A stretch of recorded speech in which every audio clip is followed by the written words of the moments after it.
It's the Real Estate Podcast, brought to you by ANZ Home Loans for financial well-beings. Yeah, look, buyer's agents can add a lot of value. There's been a lot of new buyer's agents entering the market recently, so really make sure you're using a buyer's agent that, number one, has experience, number two, has experience in the area you are trying to buy, and number three, is very, very clear on their proposition and how they charge. And that is Anthony Landau on the Real Estate Breakfast this morning as we launch into another episode with more of your property information, connecting you, of course, to over 1,400 real estate episodes across Australia every morning.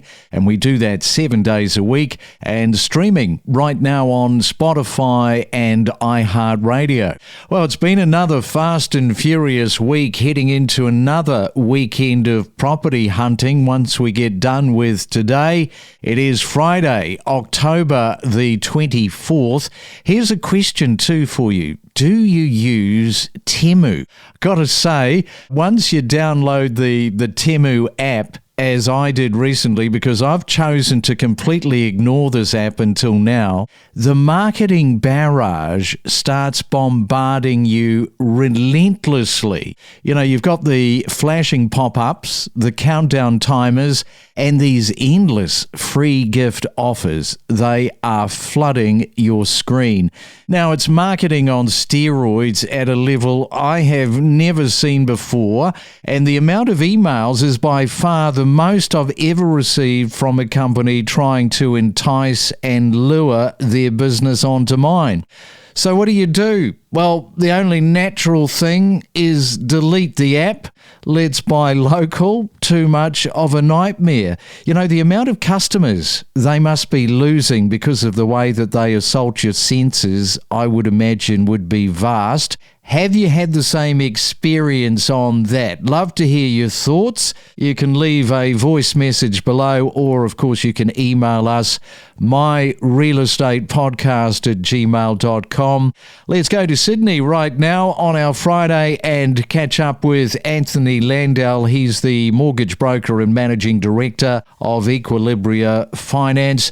Anthony, good morning to you. And you were telling me off air that you haven't experienced Temu, but you have experienced all of those cookies. And, you know, once you visit these websites, they get you. Yeah, good morning. Great to be here. And it's uncanny. You're searching for something on the website and then suddenly you're getting advertisements in relation to similar products. So sounds like Temu is one for me to absolutely avoid. Yes, and the other one that I've been bombarded by is Welcher, and I don't even know what that company is, but just can't get rid of the spam. Now, Australia's housing market has hit a new landmark. We're going to talk about this morning, with the total value of residential property now estimated at 11.8 trillion. That is according to Cotality. At this pace, they're suggesting that the market is on track to cross the 12 trillion threshold by the end of the year, signalling strong momentum heading into the new year. And for those that are still trying to purchase and potentially buying into this rising market, how are those conversations going, Anthony, with people that you're talking to and their take on the current market heading up to Christmas? Yeah, it's a challenging environment. And as you touched on, the value of residential real estate in Australia has hit $11.8 trillion. We're not far off that $12 trillion mark. It has grown a staggering $678 billion over the past 12 months. We now have 1 in 3 properties with a median value of over $1 million. And the market is gaining momentum. It's grown 4.8% nationally. The 3 months to September, we saw 2.2% growth. This is the largest growth we've seen in the market for a couple of years now, since May 2024. So the market is gaining momentum. It's creating a lot of challenges for buyers. You've got throngs of bidders at auctions. You've got escalating clearance rates, which are now around about 70% for the last month. And you've got rising prices. So very, very challenging for buyers. Value of Australia's housing market is $11.8 trillion. Superannuation, for example, is sitting at $4.3 trillion.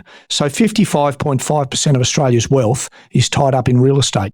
Yeah, it's a lot of money, isn't it? And never a dull moment in the Australian real estate market. We've got those twists and turns like a roller coaster. And if you are a first home buyer navigating what looks like this rising market, how are you traversing the landscape at the moment? Because, Anthony, how should people prepare for what's unfolding? For some of them, it is a shock. The rising market, the number of people at auction, the discussion with real estate agents. How do you navigate all of this? Some basic fundamentals can help get your framework right. Firstly, know your budget. Understand what you are able to afford. That's based on what your deposit might be. That's based on how much you can borrow. And that'll give you an outcome around this is my purchasing capacity. Also, understand some of the things you might be able to leverage, whether it's a stamp duty concession, whether it's the first home loan guarantee scheme or another state government grant. The property guide or the pricing guide might be $1 million and they go to auction and it goes for 1.5 million, which can be really discerning for a buyer. And it may be you have to broaden your research. You have to maybe go from, look, I can't afford a house. Maybe I'm looking at a townhouse. So really understand the sort of property and area that is going to suit. You ultimately are competing against other buyers. How do you make yourself attractive to the vendor? It's so easy to get swept up in the fear of missing out and the emotion of it. Also, maintaining some really strict runways and guideposts is really important. Big challenge for those upgrading is going from a unit townhouse to a house just because of the sheer difference in value. So again, a lot of upgraders are resetting their sites or in fact are modifying an existing property. We are talking to Anthony Landau on our Friday. When we come back, Anthony has got some thoughts about investors. We're also going to be talking about real estate agents. He's got some useful tips there if you're going to be engaging one. And what about buyers agents? How do they assist with you buying your property? So we'll talk all about that after this. Every morning from 6, we bring you the latest real estate news with diverse perspectives from leading industry experts. We were talking about just how competitive real estate is off air, and you were telling me you're into volleyball. Now, that's another competitive area, just to have that outlet, I guess, of being competitive. Yes, good morning. Thank you for having me. Yeah, absolutely. I just found, obviously, to be in this industry, you have to have some sort of competitive streak embedded in you. And I don't just carry that internally, I also carry it externally at work. And I personally found that's the only sport or activity that I could take on to channel that, basically the competitiveness. Boy, the rough and tumble of volleyball with the girls on the court, it's very contact, isn't it? It is. I say at the end of the day, real estate's a non-contact sport. So finding something that's contact just gets all of those frustrating deals out of the way. The other players don't need to know about it. Know your property. Available for breakfast from 6 a.m. And it is a Real Estate Friday. Yes, a very busy week at our end. Have you had a busy one? Couple of days off coming up. Let's get through the end of today. Anthony Landau is with us, and you wanted to make mention of some of the investors and what they're up to at the moment. Yeah, the investor psychology can be different from a homeowner. For an investor, you're essentially investing in an asset class, and a rising market for an investor can be lucrative, but it can also be very easy to make an expensive mistake if you're essentially driven by hype, fear of missing out, rather than strategy. So the big thing for investor is focus on the fundamentals of an investment. What's your strategy? Is it around capital gains? Is it around rental yield? What's your cash flow? How are you going to manage your cash flow through the investment property cycle? Have a look at your strategy as a long-term play. It's not about timing the market.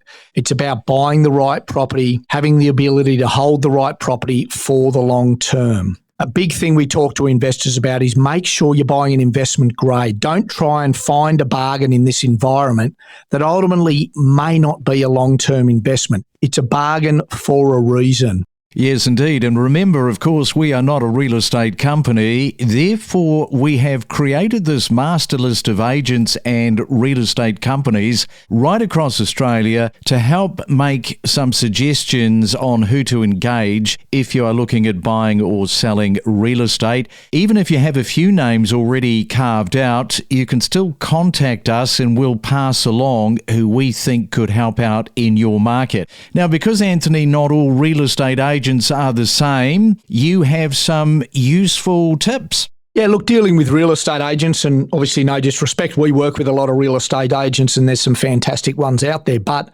particularly for someone new to the market or someone upgrading or trying to get a read on the market, it's not always easy. Remember, the real estate agent is representing the seller. Ultimately, they're trying to get the best price and the best outcome for the seller who ultimately has engaged them. So a lot of dealing with real estate agents is about doing your own research, and also about asking the right sort of questions. 4 questions we always give some guidance around to ask the real estate agent to get more of an understanding about the property in the area. Number 1, why is the vendor selling? What's the motivation? Is there a reason they're selling? Are they trying to catch a rising market? Is it a forced sale for financial reasons? Understand how long the property's been on the market. Is there an opportunity to come in with a slightly lower offer? Are they trying to offload the property? So understand the dynamics of that specific property. Understand, are there any issues with the property? Get a building and pest inspection done. Understand some of the challenges the property's had or in that local area. Are there any development applications on properties in and around that? And make sure you get some recent sale comparisons of like-for-like properties in that area and in that region and other recent properties that have sold. So really bring your research into a specific property once you've identified the region and the type of property that you want to purchase, and really hone in on that with the real estate agent. And it's also a challenge with making an offer because obviously real estate agents are trying to get the best price. So really be clear on how you're going to position your offer to make it attractive to the vendor.